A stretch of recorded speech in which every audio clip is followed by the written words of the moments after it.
Assalamualaikum warahmatullahi wabarakatuh. Ketemu lagi dengan channel PPS Pilihan Porto Sehat. Kali ini kita sebelum menuju ke pembahasan emiten yang akan kita bahas kali ini, sebelumnya pada hari ini, hari Rabu tanggal 4 Februari 2026, hari ketiga dari sesi perdagangan minggu ini, kita lihat posisi dari indeks harga saham gabungan IHSG. IHSG sejak dibuka sampai dengan penutupan sesi 2 pada hari Rabu ini cukup volatil, ya, cukup volatil. Bahkan tadi sempat terkoreksi 2%, 2%, kemudian berangsur-angsur kembali. Dan pada penutupan sesi kedua menguat tipis 0,3% di nilai 8.146. Jadi masih bisa bertahan di indeks 8.146, ya. Jadi ini adalah sebagai gambaran betapa sampai dengan hari ketiga pada sesi perdagangan minggu ini masih demikian volatilnya dari IHSG, ya. Kemarin cukup menguat, kemudian tiba-tiba hari ini terkoreksi cukup lumayan dalam, ya, walaupun tidak sampai 5% tapi menyentuh di 2% tadi. Kemudian pada saat penutupan sedikit menguat positif 0,3%, ditutup di indeks 8.146. Nah, bagaimana pengaruhnya terhadap emiten atau saham-saham khususnya yang berkapitalisasi pasar besar? Kali ini saya akan mencermati satu emiten atau saham yang juga antara lain digadang-gadang, ya, di awal untuk bisa masuk ke pemeringkat atau lembaga pemeringkat indeks global pasar saham dunia, MSCI. Apa itu? Yaitu Petrosia, PT Petrosia atau PTRO, ya. PT Petrosia atau PTRO. Nah, PTRO atau PT Petrosia Tbk ini saat ini pada posisi penutupan sesi kedua ini ditutup di harga 6.100, ya, terkoreksi minus 0,81 tipis, ya, di harga pembukaan yang 6.150, ya. Pada penutupan kemarin 6.150, pada sesi ini close-nya sedikit di bawah harga pembukaan, yaitu di 6.100, ya, 6.100. Nah, selanjutnya seperti kita ketahui bersama bahwa PTRO ini mempunyai kapitalisasi pasar yang cukup besar, ya. Di sini terlihat 60 triliun sendiri, 60,5 triliun dengan current share outstanding atau jumlah saham total itu 10,09 miliar lembar saham, ya, dengan free float 29,17%. Nah, ini. Jadi kalau melihat free floatnya 29,17%, ini secara angka, secara data ini sudah memenuhi dari garis batas minimal yang ditetapkan oleh OJK maupun BI yang harus sudah dipenuhi per Maret 2026, yaitu minimal 15%. Namun apakah kemudian secara otomatis PTRO ini bisa masuk ke indeks global pasar saham MSCI? Mari kita lihat. Karena apa? Karena di samping persyaratan free float yang harus dipenuhi, juga ada persyaratan likuiditas, investability, dan juga accessibility. Termasuk juga di dalamnya yaitu ultimate benefit owner atau transparansi kepemilikan dari owner, dari free float yang minimal 15% tadi. Bahkan dari keputusan OJK yang disampaikan untuk transparansi kepemilikan atau owner yang semula minimal 5% diturunkan menjadi 1%. Artinya apa? Artinya kepemilikan yang 1% pun harus ditunjukkan siapa saja pemiliknya secara transparan. Ini memang menjadi persyaratan salah satu yang ditekankan oleh pihak lembaga pemeringkat global pasar saham, yaitu MSCI, Morgan Stanley Capital International. Baik, kita lihat secara lebih mendalam dari PTRO ini. Kita lihat lebih mendalam. Khususnya kita lihat PTRO pada sesi perdagangan pada hari ini, hari Rabu tanggal 4 Februari. PTRO, saya ulangi, ditutup pada harga 6.100 pada posisi bid, overnya di 6.125 ya. Kemudian kalau kita lihat 1-2 hari ke belakang, nampak sudah adanya animo atau minat dari pihak asing untuk mengkoleksi kembali ya dari saham Indonesia, antara lain di saham PTRO ini. Dan memang informasi yang terkini yang diinformasikan bahwa sepertinya pihak asing, investor asing itu sudah mulai melemah atau netral ya dalam melihat pasar saham Indonesia ya, sudah tidak semasif beberapa waktu yang lalu, utamanya segera setelah diumumkannya MSCI pada tanggal 27 Januari kemarin ya.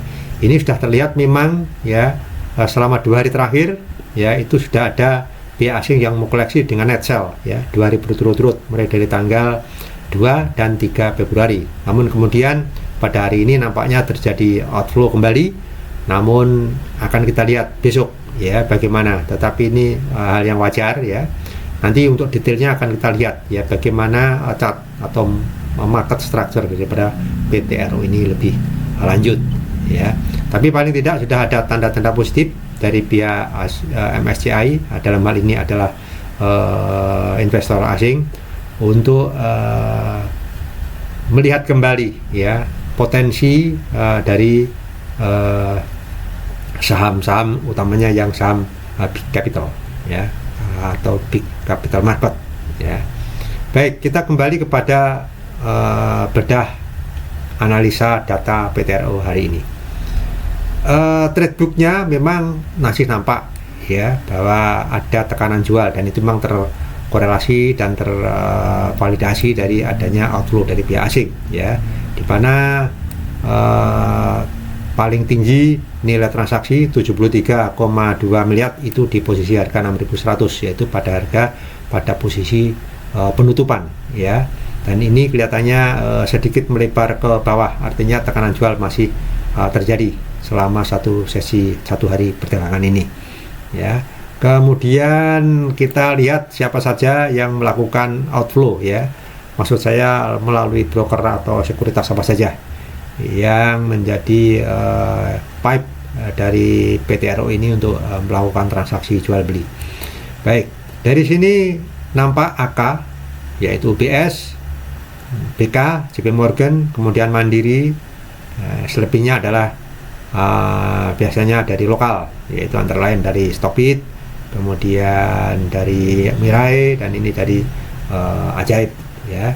Dan memang kalau kita total antara posisi beli dan jual, nampak memang untuk posisi penjualan maupun pembelian dari pihak asing itu net sell yang masih terjadi, yaitu sebesar 65 miliar dari outflow asing yang keluar pada sesi hari ini untuk saham PTRO ya, untuk saham PTRO. Sebelumnya seperti terjadi pada saham-saham yang lain, saya tanggal 27 merah semua nih, bahkan puncaknya untuk saham PTRO itu terjadi di tanggal 29 Januari ya, sebanyak 214,3 miliar keluar ya dari PTRO ya, dari PTRO. Baik, kemudian kita lihat secara market structure yang bisa kita lihat dari market grafik ya, dari grafik PTRO selama satu hari sesi perdagangan ini. Nah Ini secara time frame daily atau harian, 1 hari transaksi ya. Ini yang paling akhir ini nampak sekali ya. Ini kemarin ya. Kemarin ini sebetulnya sudah dari penguatan, di mana close-nya ini tanggal 3 ya. Kemarin memang serempak, hampir semua big cap itu naik ya.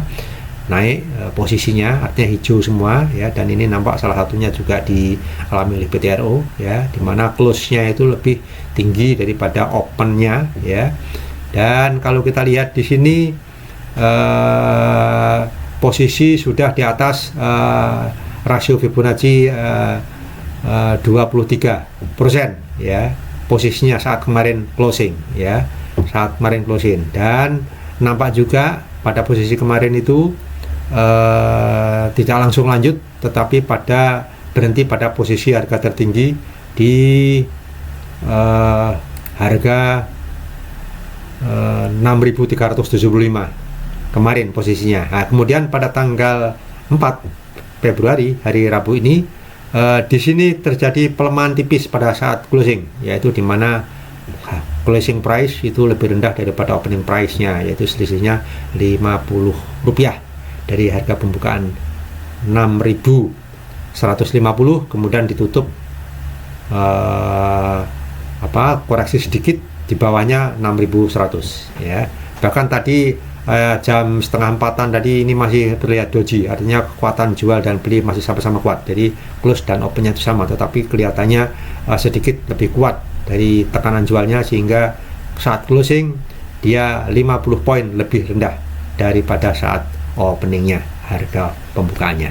Nah, kemudian kan kita lihat ini mudah-mudahan ini PTRO ini tidak langsung turun.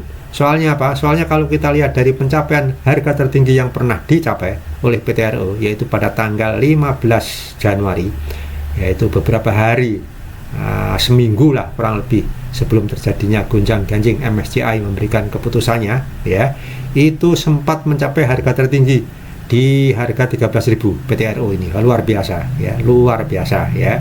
Namun kemudian segera setelah itu terjadi penurunan sedikit demi sedikit ya. Ini adalah juga outflow ya.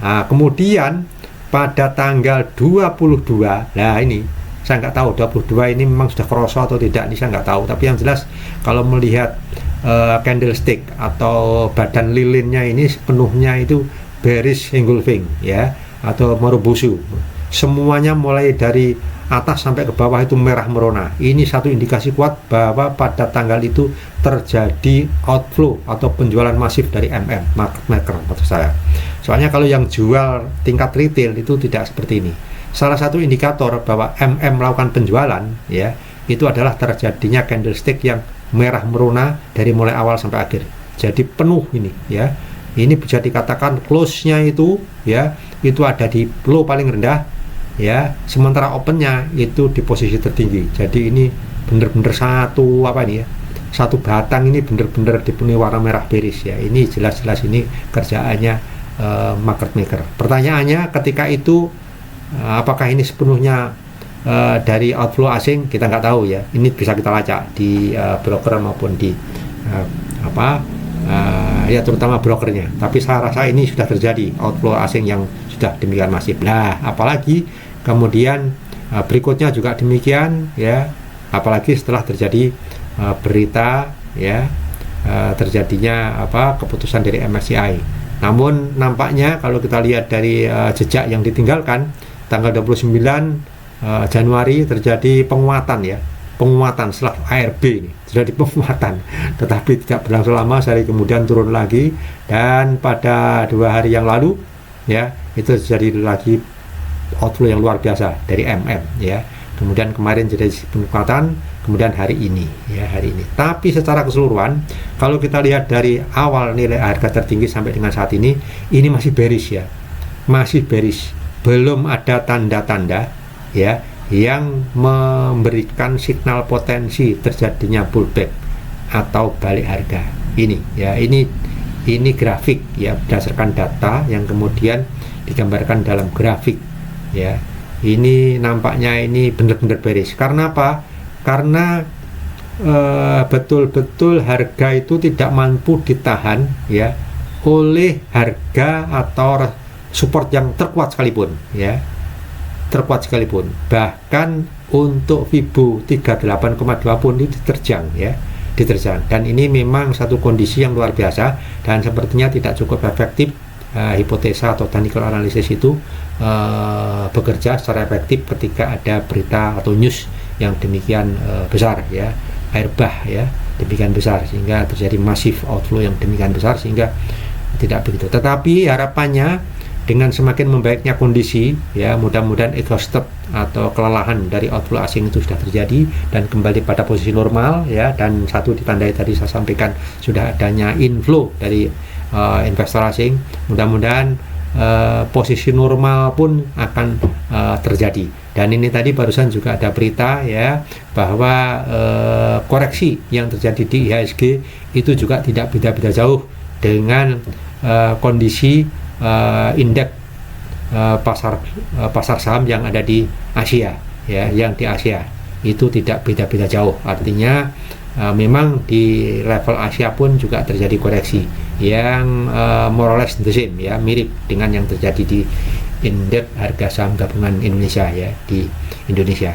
Jadi mudah-mudahan itu menjadi indikasi yang baik, tetapi memang secara overall, ya, masih terjadi bearish, ya, jadi bearish. Bahkan pada posisi kemarin itu harga terendah itu lebih rendah dari harga yang pernah dicapai pada jauh hari sebelumnya, yaitu pada kurang lebih tanggal 31 Oktober 2025. Artinya apa?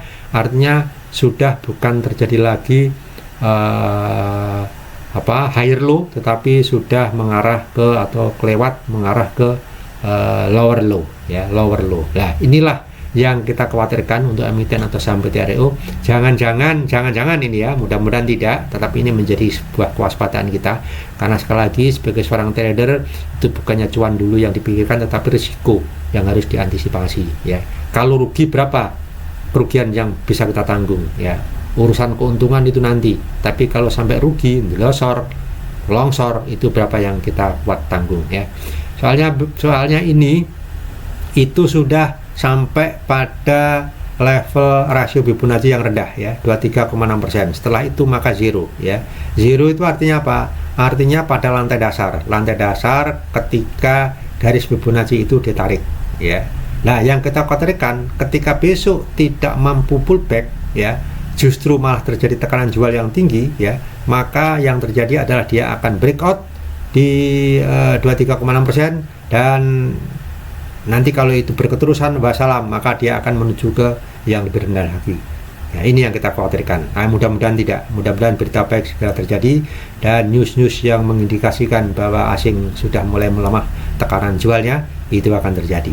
Nah, kita berandai-andai kalau misalnya besok itu terjadi pullback beneran, paling tidak kita pada posisi berapa atau kita bisa mencermati, ya, dari gerakan-gerakan yang akan dilakukan dari candlestick, ya, emiten PTRO ini.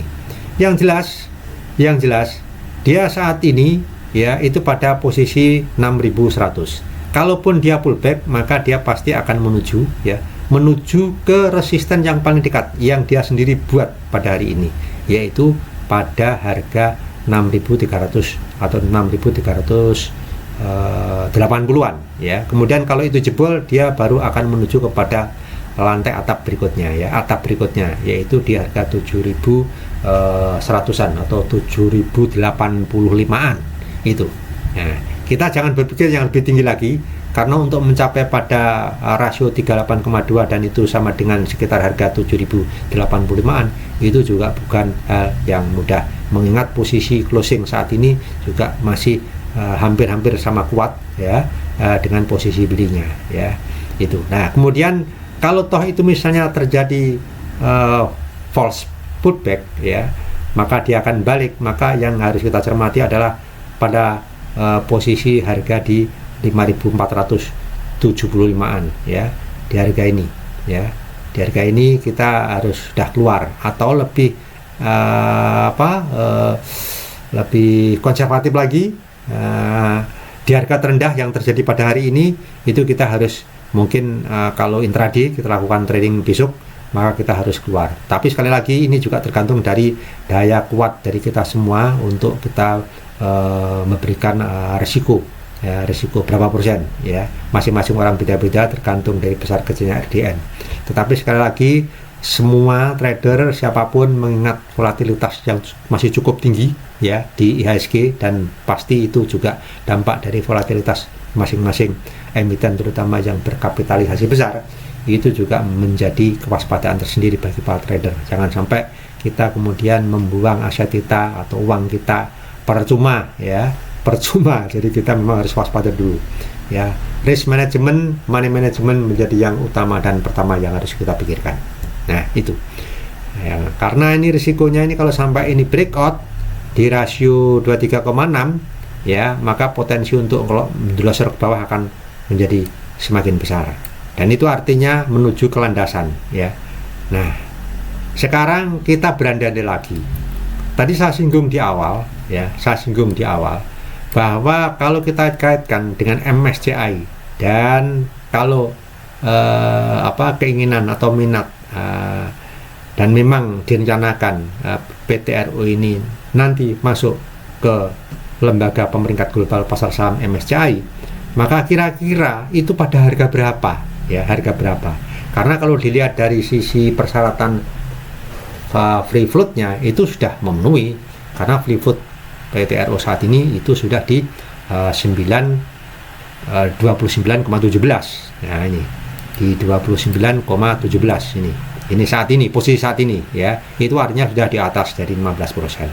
Nah, masalahnya apakah cukup itu? Nah, bagaimana kaitannya dengan harga? Nah, kita harus ingat, ya, dan dari beberapa hitungan yang dilakukan oleh para analit, ya, dan ini sepertinya menjadi pedoman bahwa FFMC atau Free Float Adjusted Market Capacity, ya, capitalization maksud saya, itu untuk bisa masuk MSCI itu sekitar 1,7 sampai 1,8 lah, atau amannya 1,9, ya, miliar US dollar. Itu adalah nilai FFMC atau Free Float Adjusted Market Capitalization. Itu sebesar itu. Artinya kita harus menghitung dulu berapa FFMC dari PT RO dengan kondisi free float 29,17 dan nilai kapitalisasi pasar yang saat ini sudah mencapai 60,5 triliun ini. Nah, ini kita lihat tadi sudah kita lakukan simulasi, ya. Kira-kira pada harga berapa bisa mencapai FFMC sebesar 1,7, atau itu adalah angka minimal, ya, yang menjadi persyaratan. Memang MSCI tidak pernah mematok harga itu, tetapi ini menjadi best practice atau proxy angka dari beberapa analis selama ini untuk melakukan analisa visible or not-nya dari emiten untuk masuk ke MSCI dilihat dari nilai FFMC-nya itu sendiri. Nah, kalau kita hitung tadi, ya, kita lakukan simulasi, sayang saya tidak bisa menunjukkan ininya, ya, ada ininya, tapi saya secara simulasi saya hitung-hitung tadi, itu ternyata kalau kita pakai nilai FFMC atau Free Float Adjusted Market Capitalization sebesar 0,7, ya, kemudian kita kalikan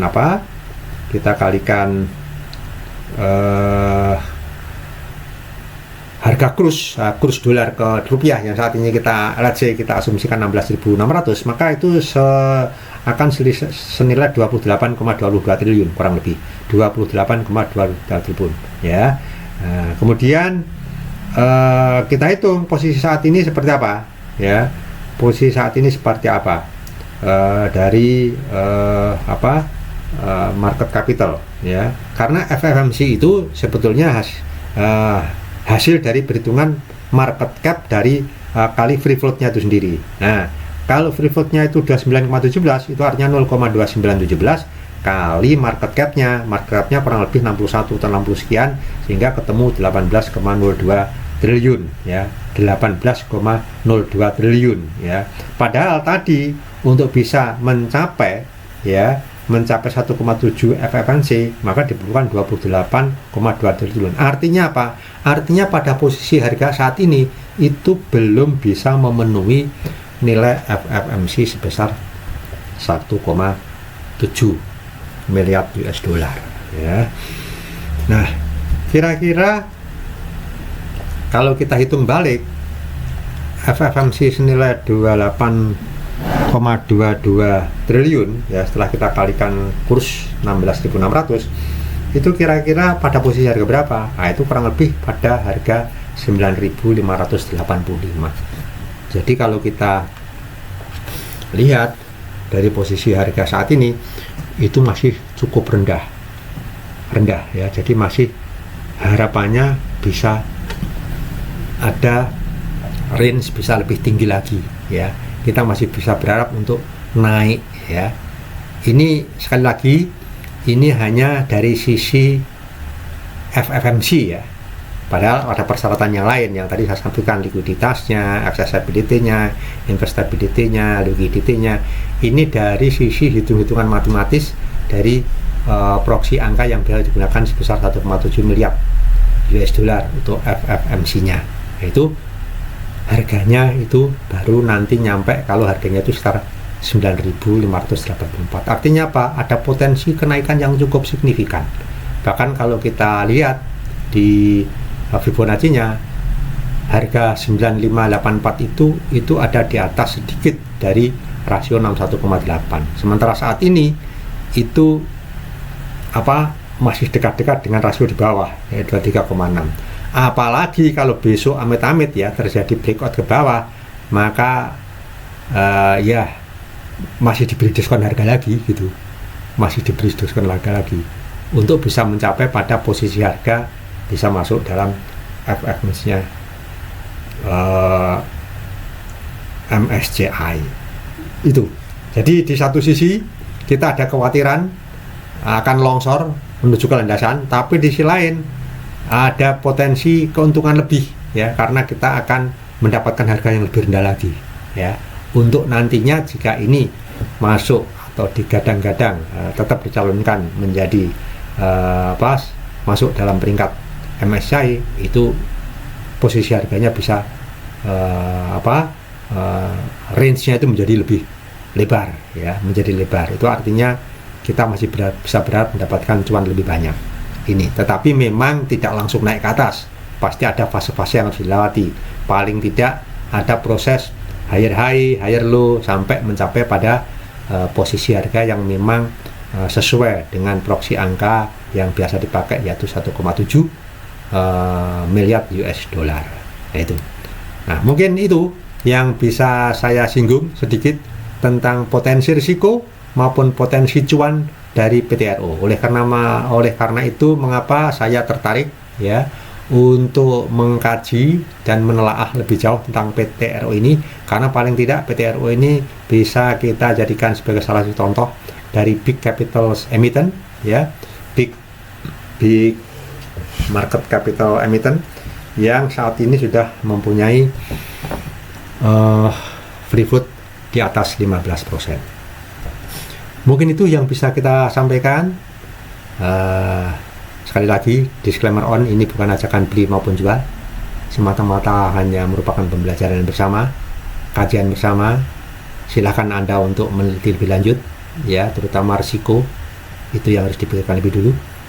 Dan apabila bermanfaat, silahkan di like dan di subscribe, atau mungkin di share kepada yang lain yang merasakan ada manfaatnya. Akhir kata, terima kasih. Wassalamualaikum warahmatullahi wabarakatuh.